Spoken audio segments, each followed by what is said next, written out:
रतलाम में भागवत कथा करने आए महामंडलेश्वर स्वामी चिदंबरानंद सरस्वती ने मीडिया से चर्चा में ज्ञानवापी मस्जिद का बड़ा बयान दिया है। वहीं महात्मा गांधी पर आपत्तिजनक बयान भी सामने आया है। महामंडलेश्वर स्वामी चिदंबरानंद ने ज्ञानवापी मस्जिद मामले पर कहा है कि सभी को पता है कि ज्ञानवापी मंदिर था और रहेगा। न्यायालय द्वारा हाल ही टिप्पणियों में भी स्पष्ट है कि वहां मंदिर था और रहेगा, लेकिन एक पक्ष की ओर से यह बात स्पष्ट नहीं होने वाली है। हिंदू सनातन धर्म की आस्था का जितना अपमान करेगा उसे चोट पहुंचाएंगे। सनातन धर्म उतना ही और सशक्त होकर अन्य जितने भी और अन्य मामले हो सभी की और ज्यादा ताकत हिंदू धर्म उठाने को तैयार हो।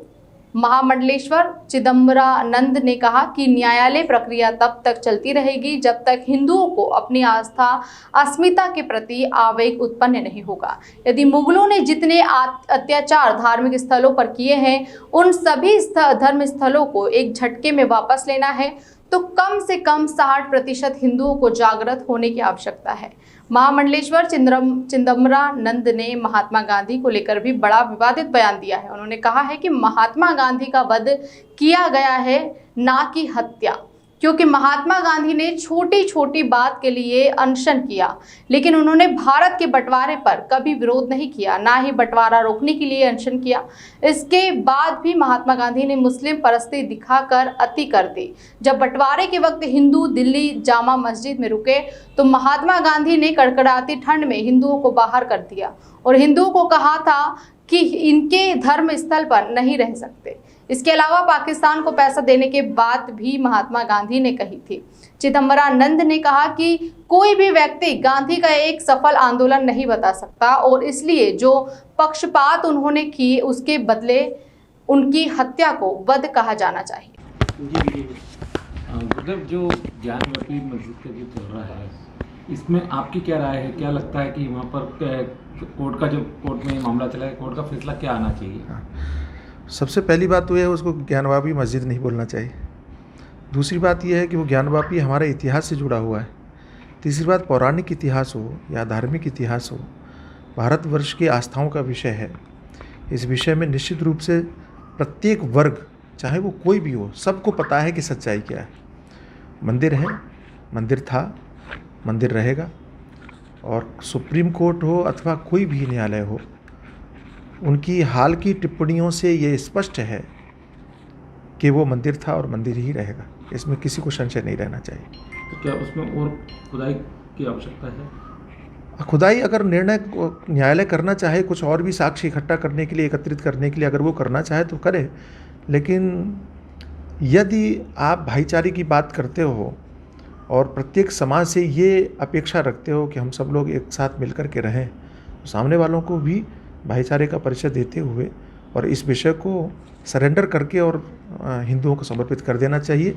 एक अच्छा संदेश जाता, लेकिन ऐसा न करके वे अपनी हठ धर्मिता दिखाकर न केवल हिंदुओं को और भी अपमानित कर रहे हैं, लेकिन एक पक्ष से ये बात बहुत अच्छी सिद्ध होने वाली है, क्योंकि वे जितना हिंदुओं को या सनातन धर्म की आस्था को चोट पहुंचाने का काम करेंगे, सनातन धर्म उतना ही और सशक्त होकर के अन्य जितने भी विषय हैं, चाहे वो कुतुब मीनार का हो, चाहे वो ताजमहल का हो जिसे हम तेजो महल कहते हैं, चाहे अन्य जितने भी मंदिर हैं, चाहे आपके मध्य प्रदेश में धार में भोज मंदिर का हो, सरस्वती मंदिर का हो, ये सभी विषय और भी आक्रामक तरीके से हिंदू उठाने के लिए आगे बढ़ने के लिए तैयार होंगे।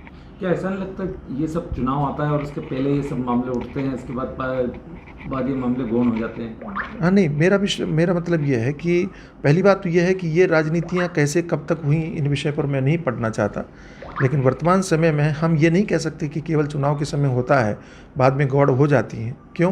क्योंकि हमने देखा है कि राम मंदिर बना, क्योंकि हम देख रहे हैं कि धारा 370 हटी, क्योंकि हम देख रहे हैं कि काशी में विश्वनाथ कॉरिडोर बना। तो ये कहना कि केवल चुनावी मुद्दों के लिए हम इन बातों को हवा देते हैं, सीधे सीधे अगर देखा जाए तो इसमें भारतीय जनता पार्टी तो कहीं है ही नहीं। सामान्य एक व्यक्ति था जिसने याचिका लगाई, 5 महिलाओं ने गौरी श्रृंगार का पूजन करने के लिए याचिका लगाई थी। अगर वहाँ थोड़ी भी लोग बुद्धिमान होते, समझदार होते, तो गौरी श्रृंगार की पूजा करने की अनुमति देती थी, ये विवाद आगे बढ़ता ही नहीं। गौरी श्रृंगार की पूजा की अनुमति न देने का परिणाम ये हुआ कि शिवलिंग भी मिल गया और अब उनको पूरा मंदिर, वो जो परिसर है वो पूरा परिसर गंवाना पड़ेगा। तो स्वामी जी, अभी इस मामले में सुप्रीम कोर्ट ने मामला अधीनस्थ न्यायालय को भेज दिया और यह कहा है कि अभी वर्तमान में वहाँ पे नमाज जारी रहे। हाँ ठीक है, उन्होंने दो बातें कही। उन्होंने ये कहा कि जो शिवलिंग मिला है या जिसको आस्था के लोग शिवलिंग कह रहे हैं उसकी सुरक्षा पूरी तरह से होनी चाहिए, की जानी चाहिए, उस स्थान पर वजू नहीं होना चाहिए, ये भी सुप्रीम कोर्ट ने कहा। और जब तक कोई निर्णय नहीं हो जाता है तब तक उस परिसर में नमाज की अनुमति दी भी दी है। तो सुप्रीम कोर्ट ने भारत की जो छवि है उस छवि के अनुरूप निर्णय दिया है। पूरा विश्व इसी निर्णय को देख रहा होगा, समझ रहा होगा कि भारत का न्यायालय एक पक्षी होकर के कार्य नहीं कर रहा है। ये तो हमारे पक्ष में ही बात जाती है। कल को अगर सुप्रीम कोर्ट वहाँ पूरी तरह से मंदिर होने की घोषणा करता है तो पूरा विश्व ये भी तो देखेगा और विश्व को ये भी तो पता चलेगा कि इसी सुप्रीम कोर्ट ने जब तक पूरा निर्णय नहीं हो गया तब तक नमाज करने की अनुमति दी। इसमें तो किसी को आपत्ति होनी नहीं चाहिए। आपने एक बात और कही है कि महात्मा गांधी का वध हुआ था, न कि हत्या है। इस आप किस परिप्रेक्ष्य में बात कही आपने? इस परिप्रेक्ष्य में इसलिए कहता हूँ कि जो सामान्य जनमानस है वो इन बातों से अपरिचित है, जानता नहीं है। मुझे बड़ा पीड़ा और दुख होता है कि जिन महात्मा गांधी ने छोटी छोटी बातों के लिए अनशन किया, अनशन की धमकियाँ दिया, ऐसा नहीं होगा तो हम अनशन कर लेंगे, ऐसा होगा तो हम अनशन कर लेंगे, लेकिन उन्हीं महात्मा गांधी ने जब देश का बंटवारा होने की बात आई तो उन्होंने अनशन की बात नहीं की, ना उन्होंने अनशन किया और देश के टुकड़े हो जाने दिए। उन्हीं महात्मा गांधी ने कहा था कि देश के टुकड़े मेरी लाश पर हो गए, लेकिन देश के टुकड़े भी हुए और वो जीवित भी रहे, उन्होंने कोई विरोध भी नहीं किया, उन्होंने अनशन की भी धमकी नहीं दी। और चलो ठीक है, बंटवारा हो गया, जैसे तैसे जो भी हुआ, जो भी किस्मत में था, भाग्य में था हुआ, लेकिन उसके बाद उन्होंने जो मुस्लिम परस्ती दिखाई, मुस्लिम तुष्टीकरण के लिए अति कर दी। अगर आपको पता हो तो उन्होंने जब बंटवारे से हिंदू, पीड़ित हिंदू और दिल्ली में जामा मस्जिद में आकर के पड़े थे और वहाँ उस मस्जिद में उन्होंने आश्रय ले लिया, तो कड़कती ठंड में उन मस्जिद में पड़े हुए हिंदुओं को उन्होंने बाहर जाने के लिए कहा कि तुम यहाँ इनके धर्मस्थल पर नहीं रह सकते हो। इस तरह की पीड़ादायक बातें करना, पाकिस्तान को पैसा देने की बात करना, जब बंटवारे में सब कुछ हो गया तो आप उसके पक्ष में बात क्यों करते हैं? इस तरह की उनकी बहुत सारी बातें थीं और मतलब विस्तार करने जाएंगे तो बहुत हो जाएगा, लेकिन हम विस्तार नहीं करना चाहते। महात्मा गांधी व्यक्तिगत जीवन में किसी के लिए अच्छे हो सकते हैं, लेकिन राष्ट्रीय नेता के रूप में, राजनीतिकता के रूप में, राजनीति के रूप में, नेता के रूप में वो पूरी तरह से असफल व्यक्ति रहे। ये बात मैं नहीं कह रहा, ये स्वयं गांधी कहते हैं कि मैंने जो प्रयोग किए वो असफल रहे, मैं सफल नहीं हो पाया। और कोई भी व्यक्ति गांधी का एक आंदोलन सफल हुआ नहीं बता सकता।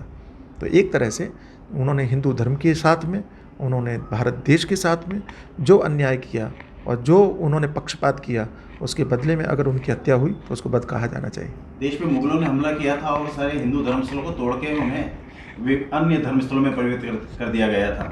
तो राम मंदिर का फैसला तो चूंकि सुप्रीम कोर्ट से हो चुका है, ज्ञानवापी का है, तो कब तक ये न्यायालयी प्रक्रिया चलती रहेगी? हाँ, ये बात बहुत बढ़िया बात है। न्यायालय की प्रक्रिया तब तक चलती रहेगी जब तक कि 100 करोड़ हिंदुओं को अपनी अस्मिता और आस्था के प्रति आवेग उत्पन्न नहीं होगा। अभी हम परंपरा की दृष्टि से चल रहे हैं।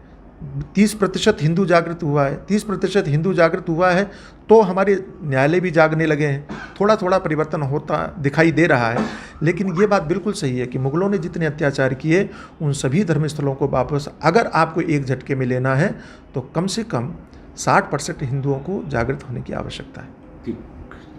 बहुत धन्यवाद।